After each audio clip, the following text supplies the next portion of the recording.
Nüüd võib sellest ametlikult rääkida. Algas uus läbirääkimiste faas USA ja Iraani vahel ning Donald Trump annab juba märku sõja lõppemisest ja Hormuzi väina avamisest. Täna sai teatavaks, et Pakistani feldmarssal Asim Munir, kellest on saanud võtmetähtsusega vahendaja USA ja Iraani vahel, saabus Teherani, et edastada Washingtoni sõnum enne lähiajal toimuvat uut silmast silma kohtumist.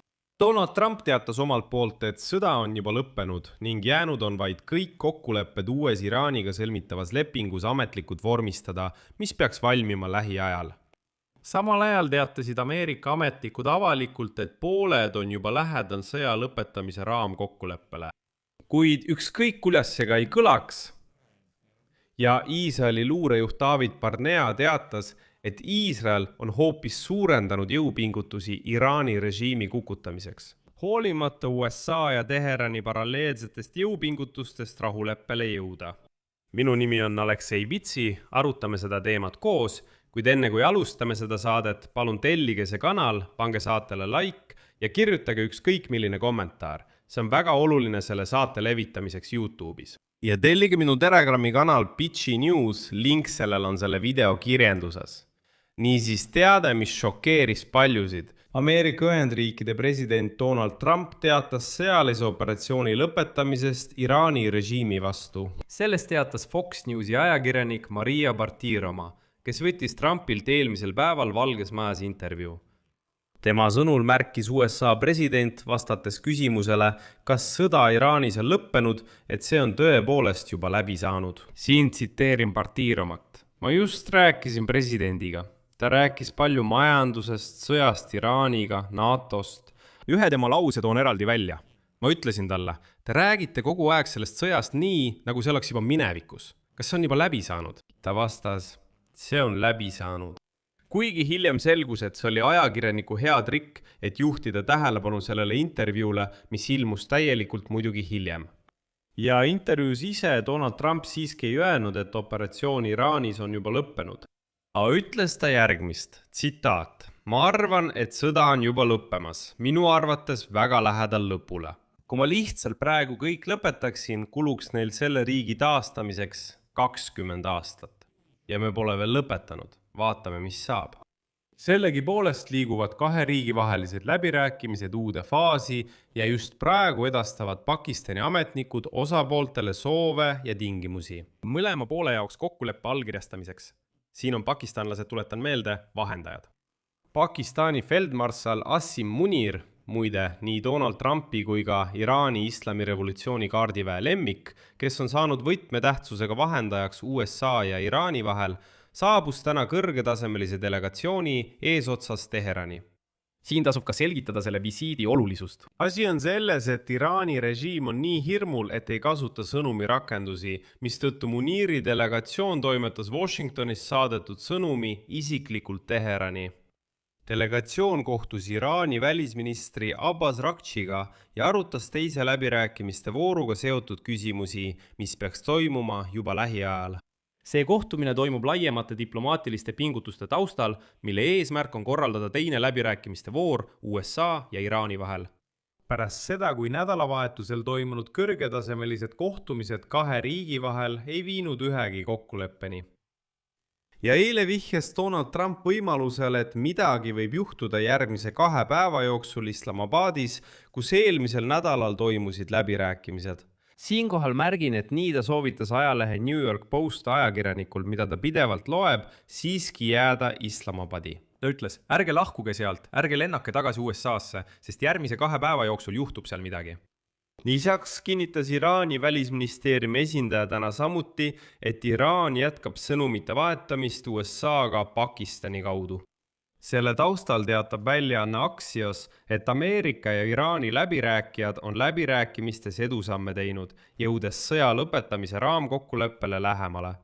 Ja see on oluline, sest 21. aprillil lõpeb relvarahu tähtaeg ning Trumpi esindajad on teatanud, et nad ei soovi seda pikendada.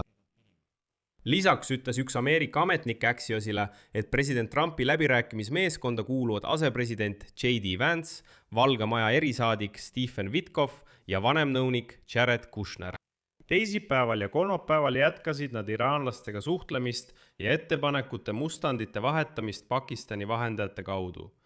Pakistanis vihjati, et uus otsekõneluste voor USA ja Iraani vahel toimub tõenäoliselt juba järgmise 3 päeva jooksul. J.D. Vance, kes juhtis eelmisel nädalal Pakistanis esialgseid läbirääkimisi, ütles, tsiteerin, ma arvan, et inimesed, kellega me praegu suhtleme, sooviksid kokkulepet saavutada. Ma olen väga rahul sellega, kuidas asjad praegu on. Aga siin pean ma kohe tegema ühe märkuse. Raamkokkulepe, mille poole praegu liigutakse, ei tähenda veel sõja lõppu. Kui saavutatakse just raamkokkulepe, siis relvarahu on vaja alles hiljem. Et pikendada aega kõikehülmava kokkuleppe detailide läbirääkimisteks. See tähendab, et praegu tehakse tööd eelkokkuleppe kallal, mis sisaldab tulevase tehingu üldisi jooni. Raamkokkulepet nimetatakse alati maaliks, millel on üldised pintslitõmbed, aga detailid täpsustatakse hiljem. On ilmselge, et praegu pole mingeid garantiisid. Näiteks Trumpi mereblokaad, mis peatas Iraani naftaekspordi ja süvenev majanduskriis riigis, suurendavad survet Teheraanile kokkuleppe saavutamiseks. Samal ajal saadavad USA täiendavaid vägesid Lähis-Idasse ning piirkonda viiakse umbes 6000 sõjaväelast. Lennukikandja USS George Bush ja teda saatvate laevade pardal ning veel umbes 4000 sõjaväelast amfiibirühmas Boxer, sealhulgas USA merejalaväe 11. ekspeditsiooniüksus. Kõik nemad peaksid saabuma juba lähiajal piirkonda. Teisest küljest ähvardab Iraan juba sulgeda Punase mere, eriti Bab al-Mandebi väina, kui USA jätkab Hormuzi väina blokaadi. Seetõttu on mõlemad pooled huvitatud sellest, et vähemalt raamkokkuleppe saavutatakse. On ju ilmne, et kui Iraan ei saa eksportida naftat läbi Hormuzi väina ja tema maismaaladude varud saavad otsa, peab ta nafta tootmise peatama. See võib potentsiaalselt viia naftakaevude sulgemiseni ja põhjustada juba pikaajalist majanduslikku kahju. Iraan lihtsalt lämbub ilma rahata. Teisest küljest, kui Iraan sulgeb Punases meres asuva Bab al-Mandebi väina, tabab see hoopi juba Saudi Araabiat, kes alles hiljuti suutis taastada sõjaeelse naftaekspordi mahu just tänu sellele, et nad said mööda minna Hormuzi väinast Araabia poolsaare teiselt poolt.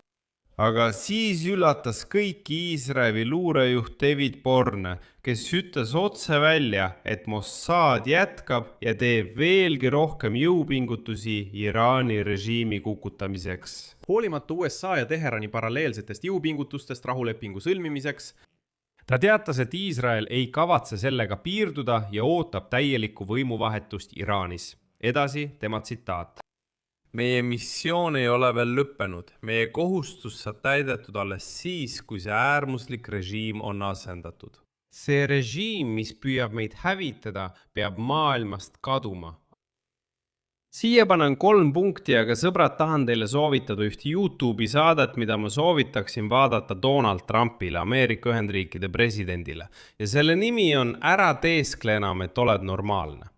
see on saade, minu lemmik psühholoogi saade. Ma olen seda YouTube'i kanalit teile juba ammu soovitanud. Link sellel on kirjelduses, minge ja vaadake. Seal on suurepärane analüüs sellest, kuidas me kõik, teie ja mina, kogu aeg püüame kuidagi teiste järgi end sättida. Püüame oma iseloomujooni ja muudki alla suruda ning sellega teate natuke lämmatame iseennast. Seetõttu soovitan seda saadet vaadata, jätan lingi kirjeldusse ja selle saate alla kinnitatud kommentaari ning sõbrad, kindlasti minge vaadake ja tellige. Sellega on kõik, hoidke end ja peike head.